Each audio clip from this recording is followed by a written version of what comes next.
آج کی اس نشست میں ہم بات کریں گے رسول اللہ صلی اللہ علیہ وآلہ وسلم کا سفر معراج۔ بسم اللہ الرحمن الرحیم، اللہم صلی علی محمد وعلی آل محمد وعطرتہ بعدد کل معلوم لک۔ السلام علیکم ناظرین، سیرت النبی صلی اللہ علیہ وسلم کی 22ویں نشست میں خوش آمدید۔ مجھے سید ابرار ابو الحسن کہتے ہیں اور میں آپ سب کو 22ویں نشست میں خوش آمدید کہتا ہوں۔ نبی صلی اللہ علیہ وسلم کی دعوت و تبلیغ ابھی کامیابی اور ظلم و ستم کے اس درمیانی مرحلے سے ہی گزر رہی تھی اور افق کے دور دراز پنہائیوں میں دھندلے تاروں کی جھلک دکھائی پڑنا شروع ہو چکی تھی کہ اسرا اور معراج کا واقعہ پیش آیا۔ یہ معراج کب واقع ہوئی، اس بارے میں اہل سیر کے اقوال مختلف ہیں۔ کہا جاتا ہے کہ جس سال آپ صلی اللہ علیہ وسلم کو نبوت دی گئی اسی سال معراج بھی واقع ہوئی، یہ طبری کا قول ہے۔ اس کے ساتھ ساتھ یہ بھی کہا جاتا ہے کہ نبوت کے 5 سال بعد معراج ہوئی۔ کہیں یہ بھی درج ہے کہ نبوت کے 10ویں سال رجب میں معراج کا واقعہ پیش آیا، اور کہیں یہ بھی واضح کیا جاتا ہے کہ ہجرت سے 16 مہینے پہلے یعنی نبوت کے 12ویں سال ماہ رمضان میں معراج ہوئی۔ ہجرت سے 1 سال 2 ماہ پہلے یعنی نبوت کے 13ویں سال محرم میں معراج ہوئی، یہ بھی کہا جاتا ہے۔ اور آخر میں یہ بھی بات مشہور ہے کہ ہجرت سے 1 سال پہلے یعنی نبوت کے 13ویں سال ماہ ربیع الاول میں معراج شریف کا واقعہ پیش آیا۔ ان میں سے پہلے 3 اقوال اس لیے صحیح مانے جاتے ہیں کہ حضرت خدیجہ رضی اللہ تعالیٰ عنہا کی وفات نماز پنجگانہ فرض ہونے سے پہلے ہوئی تھی، اور اس پر سب کا اتفاق ہے کہ نماز پنجگانہ کی فرضیت معراج کی رات ہوئی۔ اس کا مطلب یہ ہے کہ حضرت خدیجہ رضی اللہ تعالیٰ عنہا کی وفات معراج سے پہلی ہوئی تھی، اور معلوم ہے کہ حضرت خدیجہ رضی اللہ تعالیٰ عنہا کی وفات نبوت کے 10ویں سال ماہ رمضان میں ہوئی تھی، لہٰذا معراج کا زمانہ اس کے بعد کا ہوگا، اس سے پہلے کا نہیں۔ باقی رہے اخیر کے 3 اقوال، تو ان میں کسی کو کسی پر ترجیح دینے کی کوئی دلیل نہیں مل سکی۔ البتہ سورہ اسراء کے سیاق و سباق سے اندازہ ہوتا ہے کہ یہ واقعہ مکی زندگی کے بالکل آخری دور کا ہے۔ ابن قیم لکھتے ہیں کہ صحیح قول کے مطابق رسول اللہ صلی اللہ علیہ وسلم کو آپ کے جسم مبارک سمیت براق پر سوار کر کے حضرت جبرائیل علیہ السلام کی معیت میں مسجد حرام سے بیت المقدس تک کی سیر کروائی گئی۔ پھر آپ نے وہاں نزول فرمایا اور انبیاء کی امامت فرماتے ہوئے نماز پڑھائی، اور براق کو مسجد کے دروازے کے حلقے سے باندھ دیا گیا تھا۔ اس کے بعد اسی رات آپ صلی اللہ علیہ وآلہ وسلم کو بیت المقدس سے آسمان دنیا تک لے جایا گیا۔ جبریل علیہ السلام نے دروازہ کھلوایا، آپ صلی اللہ علیہ وسلم کے لیے دروازہ کھولا گیا۔ آپ نے وہاں انسانوں کے باپ حضرت آدم علیہ السلام کو دیکھا اور انہیں سلام کیا۔ انہوں نے آپ صلی اللہ علیہ وسلم کو مرحبا کہا، سلام کا جواب دیا اور آپ کی نبوت کا اقرار کیا۔ اللہ تعالیٰ نے آپ صلی اللہ علیہ وآلہ وسلم کو ان کے دائیں جانب سعادت مندوں کی روحیں اور بائیں جانب بدبختوں کی روحیں دکھلائیں۔ پھر آپ صلی اللہ علیہ وسلم کو دوسرے آسمان پر لے جایا گیا اور دروازہ کھلوایا گیا۔ آپ نے وہاں حضرت یحییٰ بن زکریا علیہ السلام اور حضرت عیسیٰ بن مریم علیہ السلام کو دیکھا، دونوں سے ملاقات کی اور سلام کیا۔ دونوں نے سلام کا جواب دیا، مبارکباد دی اور آپ کی نبوت کا اقرار کیا۔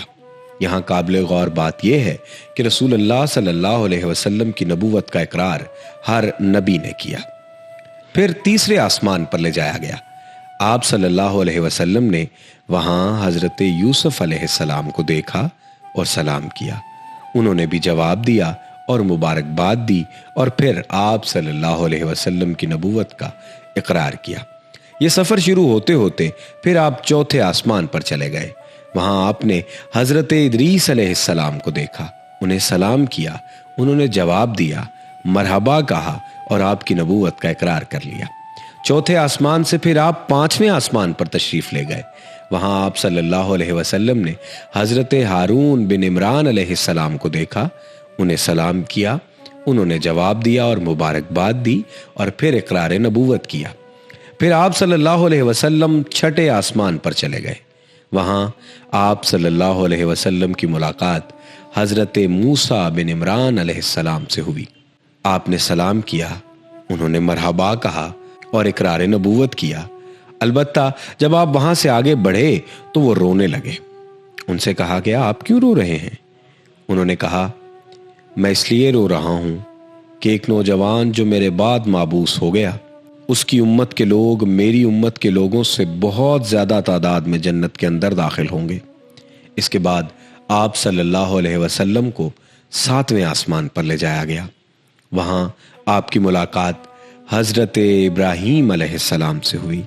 آپ نے انہیں سلام کیا، انہوں نے جواب دیا، مبارکباد دی اور آپ صلی اللہ علیہ وسلم کی نبوت کا اقرار کیا۔ اس کے بعد آپ صلی اللہ علیہ وسلم کو سدرۃ المنتہا تک لے جایا گیا۔ پھر آپ صلی اللہ علیہ وسلم کے لیے بیت معمور کو ظاہر کیا گیا۔ پھر خدائے جبار جل جلالہ کے دربار میں پہنچایا گیا اور آپ اللہ کے اتنے قریب ہوئے کہ وہ 2 کمانوں کے برابر یا اس سے بھی کم کا فاصلہ رہ گیا۔ اس وقت اللہ نے اپنے بندے پر وحی فرمائی، جو کچھ کے وحی فرمائی، اور 50 وقت کی نمازیں فرض کی۔ اس کے بعد آپ واپس ہوئے، یہاں تک کہ حضرت موسیٰ علیہ السلام کے پاس پہنچے تو انہوں نے پوچھا، اللہ نے آپ کو کس چیز کا حکم دیا ہے؟ آپ نے فرمایا 50 نمازوں کا۔ انہوں نے کہا، آپ کی امت اس کی طاقت نہیں رکھتی، اپنے پروردگار کے پاس واپس جائیے اور اپنی امت کے لیے تخفیف کا سوال کیجیے۔ آپ نے حضرت جبریل علیہ السلام کی طرف دیکھا، گویا ان سے مشورہ لے رہے ہوں۔ انہوں نے کہا، ہاں اگر آپ چاہیں۔ اس کے بعد حضرت جبریل علیہ السلام آپ صلی اللہ علیہ وسلم کو جبار تبارک تعالیٰ کے حضور لے گئے اور وہ اپنی جگہ تھا۔ بعض طریق میں صحیح بخاری کے لفظ یہی ہے، اس نے 10 نمازیں کم کر دیں۔ اس کے بعد آپ صلی اللہ علیہ وسلم نیچے لائے گئے۔ حضرت موسیٰ علیہ السلام کے پاس سے گزر ہوا تو انہیں خبر دی۔ انہوں نے کہا، آپ اپنے رب کے پاس واپس جائیے اور تخفیف کا سوال کیجیے۔ اس کے بعد اسی طرح حضرت موسیٰ علیہ السلام اور اللہ عز و جل کے درمیان آپ کی آمد و رفت برابر جاری رہی، یہاں تک کہ اللہ نے صرف 5 نمازیں باقی رکھیں۔ اس کے بعد بھی موسیٰ علیہ السلام نے آپ کو واپسی اور طلب تخفیف کا مشورہ دیا۔ آپ نے فرمایا، اب مجھے اپنے رب سے شرم محسوس ہو رہی ہے، میں اسی پر راضی ہوں، اور سر تسلیم خم کر لیا۔ پھر جب آپ مزید کچھ دور تشریف لے گئے، توند آئی کہ میں نے اپنا فریضہ نافذ کر دیا اور اپنے بندوں سے تخفیف کر دی۔ سورہ نجم میں اللہ تعالیٰ نے ارشاد فرمایا کہ پھر وہ نزدیک آیا اور قریب تر ہو گیا۔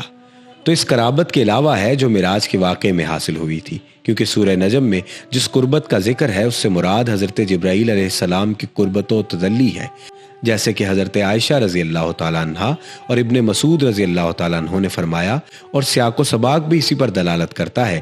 اس کے بارے میں صراحت ہے کہ یہ رب تعالیٰ سے قربت و تجلی تھی، اور سورہ نجم کو اس سرے سے چھیڑا ہی نہیں گیا۔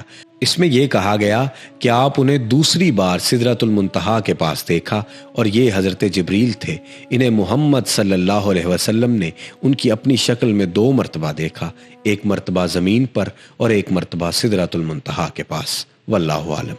اس دفعہ بھی نبی صلی اللہ علیہ وسلم کے ساتھ شق صدر یعنی سینہ چاک کیے جانے کا واقعہ پیش آیا، اور آپ کو اس سفر کے دوران کئی چیزیں دکھلائی گئی۔ آپ پر دودھ اور شراب پیش کی گئی، آپ نے دودھ اختیار فرمایا۔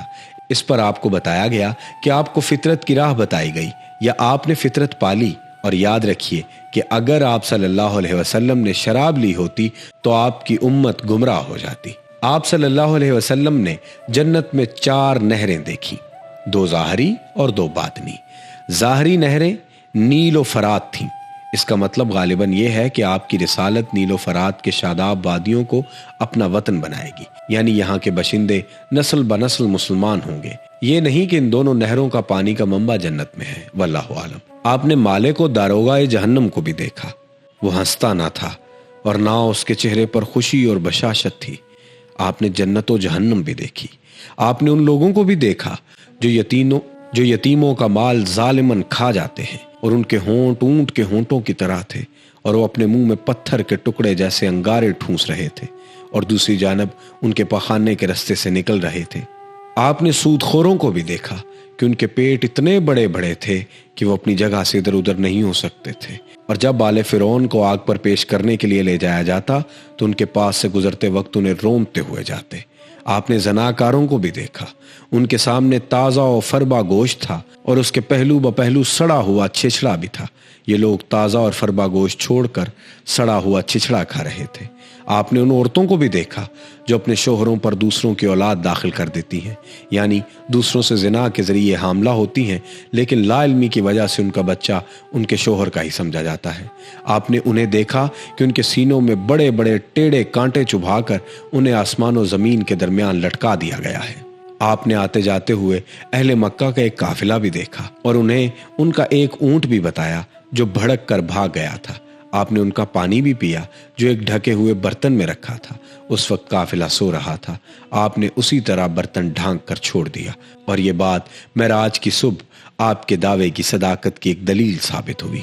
علامہ ابن قیم فرماتے ہیں کہ جب رسول اللہ صلی اللہ علیہ وسلم نے صبح کی اور اپنی قوم کو ان کی بڑی بڑی نشانیوں کی خبر دی جو اللہ نے آپ کو دکھلائی تھی، تو قوم کی تکذیب اور اذیت و ضرر رسانی میں اور شدت آ گئی۔ انہوں نے آپ سے سوال کیا کہ بیت المقدس کی کیفیت بیان کریں۔ اس پر اللہ نے آپ کے لیے بیت المقدس کو ظاہر فرما دیا اور آپ کی نگاہوں کے سامنے آ گیا۔ چنانچہ آپ نے قوم کو اس کی نشانیاں بتلانا شروع کی اور ان سے کسی بات کی تردید نہ بن پڑی۔ آپ نے جاتے اور آتے ہوئے ان قافلوں سے ملنے کا بھی ذکر فرمایا اور بتلایا کہ اس کی آمد کا وقت کیا ہے۔ آپ نے اس اونٹ کی بھی نشاندہی کی جو قافلے کے آگے آگے آ رہا تھا۔ پھر جیسا کچھ آپ نے بتایا ویسا ہی ثابت ہوا، لیکن ان سب کے باوجود ان کی نفرت میں اضافہ ہی ہوا اور ان ظالموں نے کفر کرتے ہوئے کچھ بھی ماننے سے انکار کر دیا۔ نعوذ باللہ۔ کہا جاتا ہے کہ حضرت ابوبکر صدیق رضی اللہ تعالیٰ عنہ کو اسی موقع پر صدیق کا خطاب دیا گیا، کیونکہ آپ نے اس واقعے کی اس وقت تصدیق کی جبکہ لوگوں نے تکذیب کی تھی۔ معراج کا فائدہ بیان فرماتے ہوئے جو سب سے مختصر اور عظیم بات کہی گئی وہ یہ ہے تاکہ ہم یعنی اللہ تعالیٰ آپ کو اپنی کچھ نشانیاں دکھلائیں، اور انبیاء کرام کے بارے میں یہی اللہ تعالیٰ کی سنت ہے۔ ارشاد باری تعالیٰ ہے، اور اسی طرح ہم نے ابراہیم کو آسمان و زمین کا نظام سلطنت دکھلایا اور تاکہ وہ یقین کرنے والوں میں سے ہوں، اور موسیٰ علیہ السلام سے فرمایا تاکہ ہم تمہیں اپنی کچھ بڑی نشانیاں دکھلا سکیں۔ پھر ان نشانیوں کے دکھلانے کا جو مقصود تھا اسے بھی اللہ تعالیٰ نے اپنے ارشاد میں ظاہر کیا اور فرمایا تاکہ یقین کرنے والوں میں سے ہو۔ چنانچہ جب انبیاء کرام کے علوم کو اس طرح کے مشاہدات کی سند حاصل ہو جاتی ہے تو انہیں عین الیقین وہ مقام حاصل ہو جاتا ہے جس کا اندازہ لگانا ممکن نہیں، شنید ہے، اور یہی وجہ ہے کہ انبیاء کرام اللہ کی راہ میں ایسی ایسی مشکلات جھیل لیتے ہیں جنہیں کوئی اور جھیل نہیں سکتا۔ در حقیقت ان کی نگاہوں میں دنیا کی ساری قوتیں مل کر بھی مچھر کے پر کے برابر بھی حیثیت نہیں رکھتی تھیں، اس لیے وہ ان قوتوں کی طرف سے ہونے والی سختیوں اور ایذا رسانیوں کی پرواہ نہیں کرتے تھے۔ اس واقعہ معراج کی جزیات کے پس پردہ مزید جو حکمتیں اور اسرار کار فرما تھے ان کی بحث کا اصل مقام اسرار شریعت کی کتابیں ہیں۔ اس بارے میں ہم بات کریں گے سیرت النبی صلی اللہ علیہ وسلم کی 23ویں نشست میں۔ اپنے میزبان سید ابرار ابوالحسن کو اجازت دیجیے۔ اللہ حافظ و ناصر۔